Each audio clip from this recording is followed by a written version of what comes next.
Assalamualaikum warahmatullahi wabarakatuh.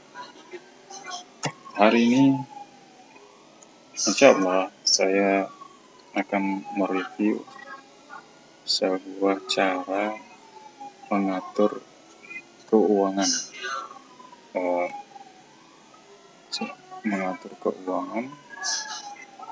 Di mana cara ini bisa dipelajari dari yang kita lihat dan dengar di video-video YouTube. Nah, hari ini saya mencoba sudah menerapkan, dan ini mau mereview apa yang sudah dapat dipraktikkan dari cara-cara yang bisa didapat di YouTube itu, cara mengatur keuangan. Mengatur keuangan ini dapat diterapkan bagi orang yang mungkin mempunyai keuangan yang sedikit dan besar, sebagai cara bagaimana caranya untuk meningkatkan kekuatan mengumpulkan uang, kekuatan investasi, walaupun uang itu sedikit. Nah, dengan mengatur keuangan itu, insya Allah suatu saat akan didapatkan suatu kekuatan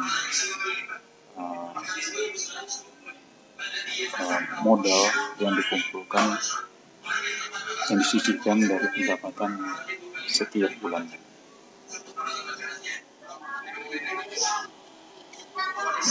Rupanya dalam uang yang ada di dalam dompet kita dapat dibagi menjadi 5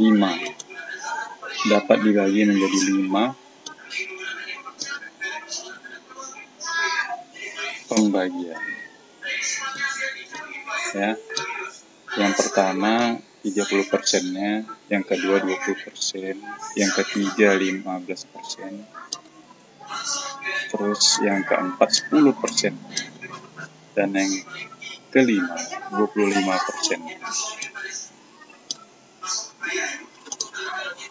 Kelima macam ini dibagi-bagi menurut tujuan pelaksanaan dari uang yang betul-betul menjadi penghuni dompet kita.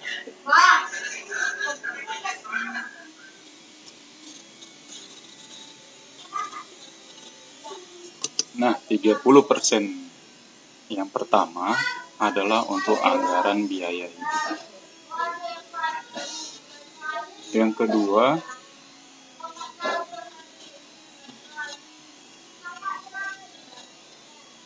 kedua anggaran gaya hidup, berbeda ya. Ini yang pertama tadi biaya hidup, yang kedua anggaran gaya hidup, yang ketiga 15% untuk anggaran pengembangan diri kita, yang 10%, yang keempat ya, untuk dana liburan.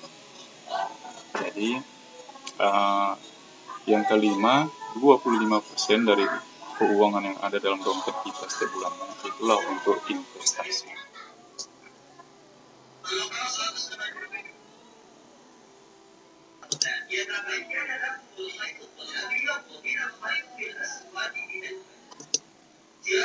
Nah, dana yang pertama, dana untuk anggaran biaya hidup itu 30% dari uang yang ada di dompet kita. Itu misalnya untuk dana transportasi atau makan siang sederhana, bisa juga untuk uang minyak kita dalam sebulan. Mungkin bisa saja jumlah 30% ini dari dompet kita tidak cukup, tapi biar saja dari situ bila diterapkan kita bisa jadi tahu berapa sebenarnya kebutuhan kita, dan dari bagian-bagian yang lain bisa kita ketahui mana uang lebih, mana jadi uang itu lebih terorganisir bagaimana kita menyalurkannya.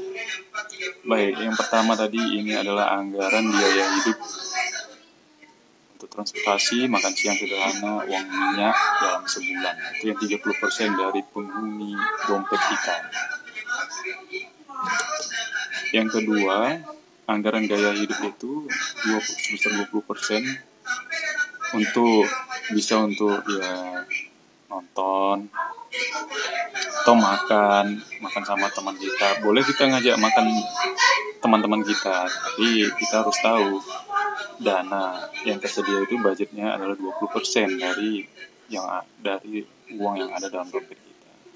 Atau sedekah di jalan misalnya, sedikit-sedikit, tetapi ya lihatlah besarnya budget yang bisa dialokasikan untuk itu. Yang ketiga, anggaran pengembangan diri. Anggaran pengembangan diri itu cukup 15% saja. Contoh pengembangan diri itu apa? Misalnya beli buku atau ikut seminar. Dalam sebulan adalah anggarannya itu sebesar 15% untuk mengembangkan diri kita. Ya. Kemudian yang keempat, sebesar 10%. Dalam setiap bulan kita bisa menyisihkan uang dari dompet kita sebesar 10%. Untuk apa? Katakanlah untuk jalan-jalan sekali dalam 1 tahun. Sebagian orang mungkin membuat jalan ke luar negeri, tapi kalau kita ya untuk jalan-jalan sajalah, karena itu minimal untuk diri kita sendiri atau untuk menambah-nambah untuk biaya jalan-jalan sama keluarga. Yang terakhir, yang kelima, ini yang dimaksudkan, yaitu investasi. Dana untuk investasi sebesar 25% dari dana yang ada dalam dompet kita. Ya, dana investasi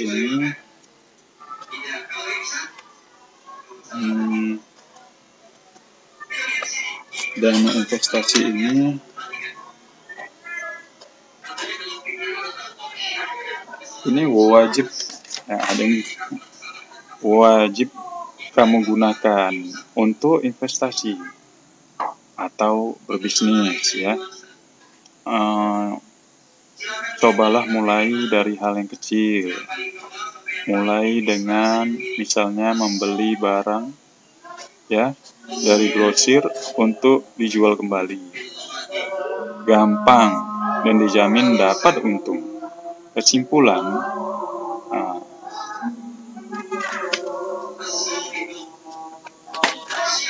ya, 5 poin ini apabila dipertahankan, perlahan-lahan pasti akan memiliki uang lebih saat keadaan ekonomi kamu masih pas-pasan dan belum punya uang yang cukup. Jangan jadi orang yang perhitungan. Teruslah berbagi dengan orang lain yang membutuhkan. Ingat, ketika kamu sudah berkecukupan, jangan menghambur-hamburkan uangmu. Nah, begitulah dia cara menabung ini. Dari uang yang ada dompet kita jadi tahu berapa dana yang bisa kita kumpulkan. Dengan berinvestasi 25% saja dari